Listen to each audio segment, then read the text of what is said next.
Alphonse aimait la Berthe en secret. Depuis 20 ans qu'il avait été engagé à la ferme, il courtisait aussi assidûment que timidement la fille du patron.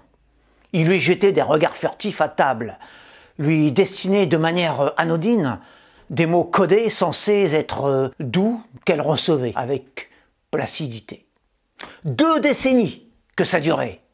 La Berthe était devenue énorme, rougeaude, repoussante, mais Alphonse avait conservé intact son émoi originel. Il éprouvait de très hauts transports pour celle qui lui avait souri une seule fois, lors de sa première journée passée sous le toit de son maître. Simple courtoisie de la part de la progéniture de son employeur ou véritable aveu de sa flamme naissante, comment savoir? Il y avait 4 lustres déjà. Enfin, quoi qu'il en fût, il avait pris ce sourire avec toute la tragique candeur de sa sensibilité de rustre. Une timidité viscérale le tenait toutefois à distance exagérée de l'être cher. Alphonse avait une âme d'authentique vieux garçon. En 2 décades, la belle s'était changée en un monstre. Mais le niais était demeuré niais. Heureux homme, trompé par le temps, façonné par des mœurs arcadiennes qui ne voyaient ni le mal ni la laideur. Berger à la nature pure qui ne faisait pas de différence entre la chevrette et la barrique à fromage, pourvu que les deux exhalassent le doux parfum de l'oubli. Alphonse s'était sclérosé dans ses habitudes amoureuses. À 50 ans, il espérait encore avoir des enfants de cette femelle encore vierge, mais ménopausée, qui apparemment n'avait vécu que pour faire tourner l'affaire de ses vieux parents. Sa raison d'être, à elle, se résumait visiblement à cette entreprise agricole.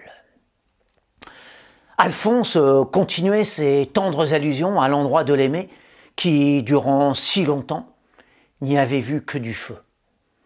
20 longues années à lui faire une cour aussi discrète qu'inexistante, entre le sillon et l'étable.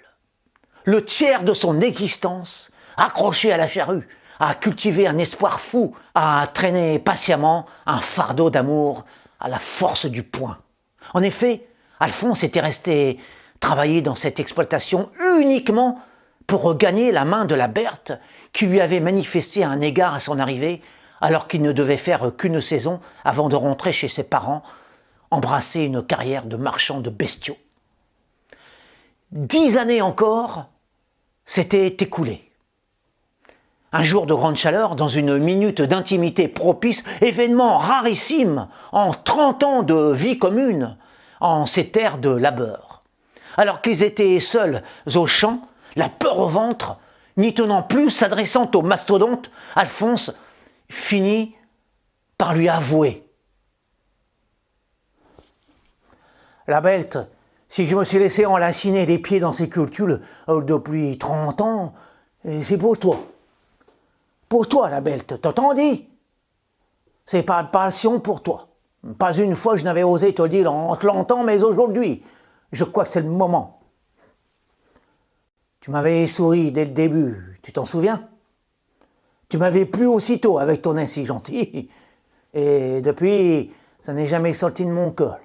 C'est pour ça que je n'ai pas quitté mon emploi pour hériter de ta main, la Berthe. Tu te l'appelles, dis, quand tu m'avais jeté ce sol délicieux venu de tes lèvres. Tu voulais donc pour moi, la Berthe? Alphonse, lui répondit Berthe. je t'ai chéri dès que je t'ai vu, c'est vrai. Mais quand tu n'as aucunement semblé faire attention à moi, j'ai cru à ta froideur ayant traduit tes signes tout de travers. Ça m'a tué en dedans de moi, je me suis désespéré sans rien laisser paraître de ma peine. Je me suis mise à manger pour mieux oublier, et bien sûr toi, tu avais l'air d'être encore plus glacial. Je pensais que ça t'était complètement indifférent, que je devienne une bête porcine, une lourde et obèse façade dénuée de sentiments. Toujours aussi impassible, tu travaillais à mes côtés, et maintenant seulement, tu me dis que tu m'adorais. Mais pourquoi ne m'as-tu pas dit ça plus tôt, Alphonse? Ça nous aurait économisé une vie. La Berthe, je vais te dire, À présent que tu m'as ouvert les yeux, je me rends compte d'une chose. C'est vrai.